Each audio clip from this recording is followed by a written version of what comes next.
Hey, nasty boys. My mom's ex boyfriend was your lawyer when you were beat up in Purina. It's Dale Thomas. Mom has a pic with Jerry on the wall. Did you guys win money? A what and pure what? When Knobs got stabbed?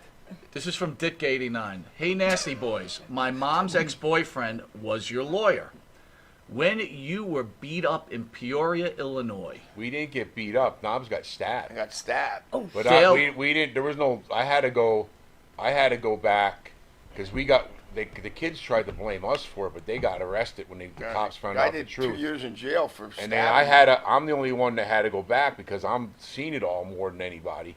I had to go back and testify against the kid. It wasn't a lawsuit. Well, can It you was elaborate a little more on the story? Because I understand you got stabbed. Like, what happened? Well, we they were were in. pissed off at us from what we did at the match, so they followed us. It was No, me, no. him, Are and you my- serious? No, Yes. I don't think it had. They knew about the match. That's not Yeah, what the they girl were told the they cop. were at the match, and they cut us off the road. Me, him, and Rotundo, and the guy got out. And I No. thought he was punching, and he had a boot knife. So he hit me here, he hit me there, and then when I grabbed him in the like a headlock and punched him and knocked him down, he stabbed me in the stomach, and I Jesus felt the blood Christ. coming out. And I told Sag, he watched it, he has a knife. Then he lunged at Sag, and Sag had a leather jacket. Sag front faced him right on the cement, and boom, like just smashed him. And then his buddy came out and with jumper cables and hit Sag in the head. He had 17 stitches there, and Mike was messing with the other. There was another guy dealing with him, and then when we knocked them all, they were all just laying on the street. This was in like a side road to us getting back to our hotel. They throw me to the hospital, and I had my arm up, and I had my Oakland Raiders sweatshirt on, and he comes in the emergency room with me, and they lifted up my Oakland Raiders, and all the blood that came down off my arm Jesus. and stuff, it was all in here, and it all hit the floor and went bloom, bloom, bloom, bloom. And Sag said, "Oh my God, his liver," and I just went, Oh, my and fainted God. right there. And they said, "Get him the fuck out of the emergency room." So, yeah, I got stabbed in Peoria, and he must have been my lawyer that put the guys away for Were you it. able to sue But or we anything didn't. like that? We never. No, we didn't have no no. lawyer or nothing. It wasn't No, our lawyer. they It was didn't have. the- it was They were like It was 20-year-old the kids. state of Illinois' lawyer, because we didn't press no charges or anything. The cops, well, the way it went down was that was a time of year in WW back in the day. We would on those weekends we do double shots. So the Saturday was we would go in the afternoon, go to Milwaukee, at night go to Chicago. The next day we're in the afternoon in Moline, at night in Peoria. So in 2 days we do 4 shows. That's how busy it was, and there was 3 groups on the road at the time around the country doing live events. That's how, and every arena was packed. That's how business was in the early '90s. And we finish a double shot. We pull off the road to a Subway. The guy we looked, said, after we ate, the way to get to the Red Roof. He goes, "You don't have to go back on the highway. Go straight down this road." Sends us through the hood. Mike Rotundo's driving the car. We're driving. We're looking for the Red Roof Inn that we're staying at, and a car comes zooming in front, starts jamming on the brakes, making Mike screech the brakes off and on. Keeps doing this, then cuts us off again. Like, what the fuck's this guy doing? Finally, Mike almost hits him. Knobs opens the door. What the fuck? And this guy pops out of the car. I'm in the back seat, and he starts yelling. They meet. Boom, and they're flailing.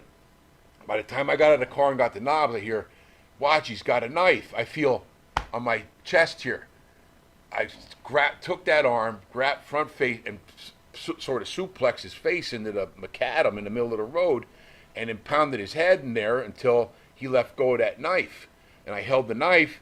And as I'm doing that, clank, the clamps of a jumper cable.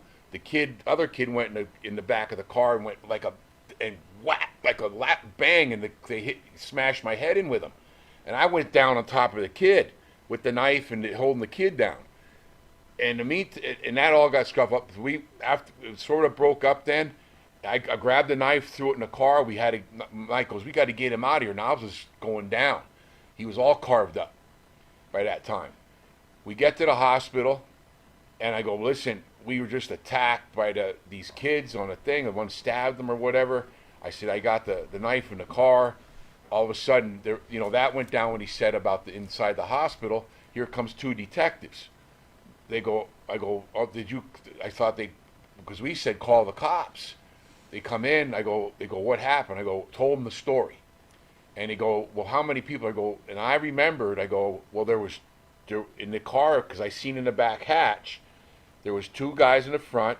The one guy on the driver's side is the one that jumped out and stabbed them. And I said there was a girl and a guy in the back.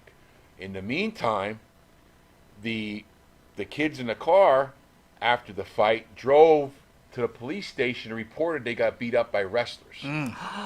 Okay? Now, but they didn't bring the girl. They dropped her off. The cops, while we're in the emergency room getting stitched up all night and everything, drilled the kid. They found out that a girl was. They went and got her, bring her down. She tells the story. There were kids driving around looking for trouble. Well, if they're the match or not, I don't know. This is what they told me. They're looking for trouble. The kid did have a knife, and she told on him. Okay, so the state of Illinois arrested those kids that night. I had to go, and we get back the sun's coming up. We go to a hotel room, and Mike Bertano goes, we got to call Vince. So I go. Then he goes, I go, well, go ahead. He goes, no, Sags, your call. I go, I had to call Vince McMahon. Hello. 6 Vince, yes. I go, well, you're not going to believe this, but we were coming out of Peoria and told him a short thing, the story, but Knobs got stabbed. He went, oh my God, that poor son of a bitch. He went, and I went, yeah. And now Vince, knowing us, is thinking, and everybody else. What did you guys do? The Nasty Boys did this. Just like if that girl wouldn't have told, we would have went to jail.